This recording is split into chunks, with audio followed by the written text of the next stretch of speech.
Everybody, I'm Peter Walsh from the SeaTech Environmental Association. I'm here at the South Shore Nature Center in East Islip, and a beautiful day out today. So one of the things that's emerging this time of year is poison ivy, and every year we get asked, like, how do you know poison ivy? How do you spot it? And in the winter months it's hard, but during the spring and summer it becomes much easier to identify it. So we'll start with some of the basics. Poison ivy is a plant. It grows as a vine, a small bush, ground cover, and it has oils on it, and those oils, when they get onto your skin, cause an allergic reaction, and you get, eventually, if you don't take care of it, you'll get blisters and just itchy. So some facts about poison ivy. If you were to touch poison ivy, you have some time to wash your hands, and you want to wash your hands with something that's going to break down the oil. So we always say a dishwashing soap, something that's strong, and get those oils off of you. We recommend using cold water and really getting a good lather. We all right now are really familiar with washing our hands, so you're going to do that. So if you know you've touched poison ivy, don't touch your face. We shouldn't be touching our face now anyway. And then as soon as you can, wash up. The other thing that we see people do all the time is we'll show people poison ivy and then they do this. They kick it with their foot. You will get those oils on your shoes. And then when you take your shoes off later, now you have the oils unbeknownst to you on your hands. We get it a lot with kids. They'll swing equipment through and rub it up against poison ivy and hand it to you. So we say the kids are really nice of giving it to the parents. So if you think you've touched it, you should wash your hands. And if you think your equipment has touched it, you should just wash your equipment with some cold water and soap.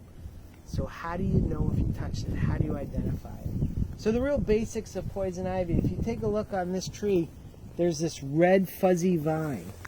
And red fuzzy vines growing straight up a tree are universally almost always poison ivy. So this tree right here, this tree is currently dead and it's not coming back to life. All of the leaves you see on this tree are poison ivy.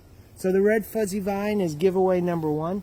The next giveaway is you can just see them starting to emerge is the leaves. So right now, this time of year, new emergence, they're red, but once they open up, they could be green, they could be shiny, they could not be shiny.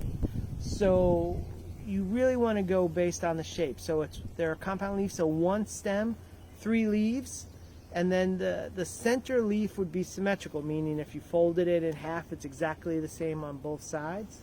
Where the 2 satellite leaves are asymmetrical, meaning if you folded those in half, they wouldn't be equal.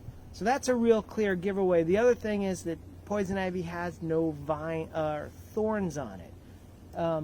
So there are some plants on Long Island that have 3 leaves on them, but they have thorns. Those would be like our blackberries and raspberries. But poison ivy has no thorns.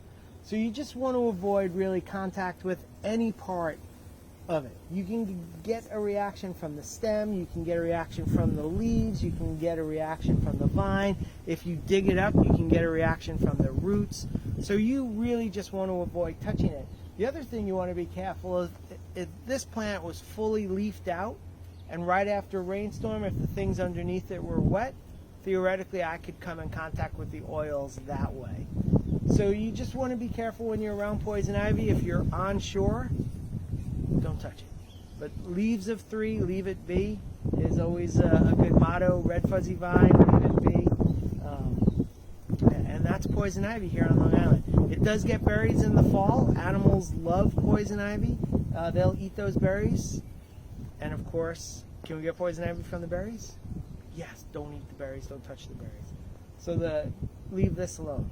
Is it a helpful plant? It's a native plant, so it's here on Long Island. It feeds our birds and our wildlife. We do see animals eat it. So while we don't necessarily enjoy it, animals do. So thanks for tuning in, and we'll see you guys soon.